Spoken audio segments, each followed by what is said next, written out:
Donald Trump said he would revisit an Obama-era program that shields undocumented immigrants brought to America as children if Congress failed to act, capping the day with a tweet that is likely to confuse an already fraught political battle on Capitol Hill.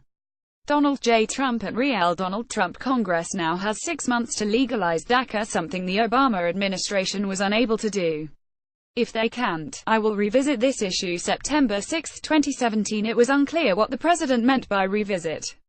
The White House did not immediately reply to requests for clarification, and the Justice Department said it would not comment on the tweet.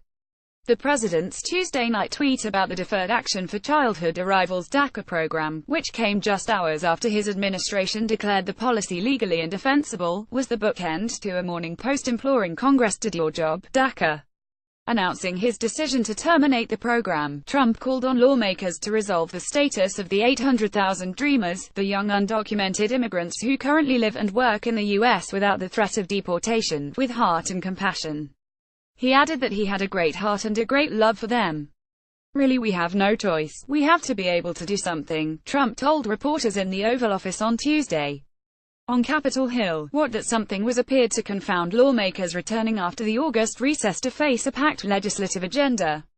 They must raise the U.S. debt limit by the 29th of September, pass a spending bill by the 30th of September to avert a shutdown of the federal government, and dispatch billions of dollars to Texas and Louisiana in the wake of Hurricane Harvey.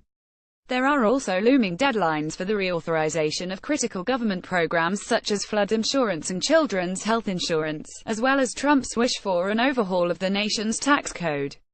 Trump's decision to throw the future of DACA recipients to the House and Senate raises the specter of a protracted showdown over immigration, an issue that has haunted Washington for decades.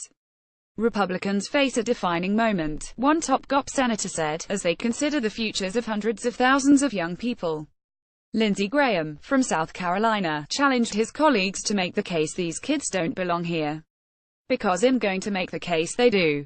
Speaking at a press conference on Capitol Hill, Graham renewed his push for legislation known as the DREAM Act that would grant a path to permanent residency for Dreamers. Graham is a co-sponsor of the bill, reintroduced with the Illinois Democrat Dick Durbin. Graham encouraged Dreamers not to lose hope, even as he acknowledged the only thing that stands between you and certainty is Congress. That can't be reassuring. Previous versions of the DREAM Act have succumbed to deep-rooted conservative opposition, and Trump's win in the 2016 election on a hardline immigration platform was viewed by many on the right as vindication for such intransigence. On Tuesday, as the White House ruled out support for a standalone measure to protect Dreamers, the legislative road ahead appeared unclear. A handful of Republicans expressed support for legislation to extend protections to Dreamers. The House Speaker, Paul Ryan, called for consensus on a permanent, legislative solution that includes ensuring that those who have done nothing wrong can still contribute as a valued part of this great country.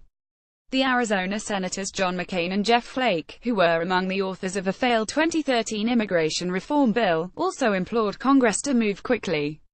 Congress must act immediately to pass permanent, standalone legislation to lawfully ensure that children who were brought here by their parents, through no fault of their own, are able to stay and finish their education and continue to contribute to society, said Flake. There are a lot of innocent kids counting on Congress to do its job, he said.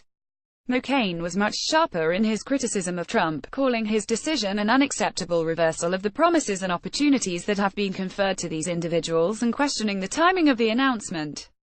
Other top Republicans were skeptical.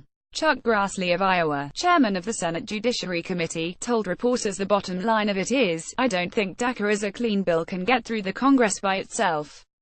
In remarks on the Senate floor late on Tuesday, the Majority Leader, Mitch McConnell, laid out legislative priorities. He made no mention of Trump's decision on DACA. Democrats were nearly uniform in their support for DREAM Act-style legislation. Chuck Schumer, the Senate Minority Leader, declared in a floor speech Congress now has an ability and obligation to act. Democrats will do everything we can to prevent President Trump's terribly wrong order from becoming reality. Senate Republicans on Tuesday broadly agreed with Democrats that Congress must act to protect Dreamers, but not without concessions. There should be some give and take, said Senator Ron Johnson, a Republican of Wisconsin. He named efforts to bolster border security and disincentivize unlawful immigration as priorities. If you take a look at all those things, combine that with something we can do for dreamers, hopefully there will be some give and take and we can accomplish something, Johnson said. Maybe this is the catalyst that will actually get some results and some action. But asked why he was optimistic that the Senate would pass immigration reform after Republicans failed to repeal the Affordable Care Act, Johnson laughed. Hope springs eternal. A number of Republicans are wary that Congress will be able to act in 6 months on an issue that has bedeviled lawmakers for years. Flake, one of 4 Republican co-sponsors of the DREAM Act, told reporters he would prefer a standalone bill that carves out protections for the young people brought into the U.S. as children. He added that it would be helpful if the president offered some guidance as to what he would be willing to sign. Trump doesn't have to put a proposal together, we've got that. But it would be helpful if he would say, "I'll sign the DREAM Act," or "I'll sign the Bridge Act," or "I'll sign the SAFE Act," Flake said, listing various immigration proposals. I want to hear him say what he'll sign.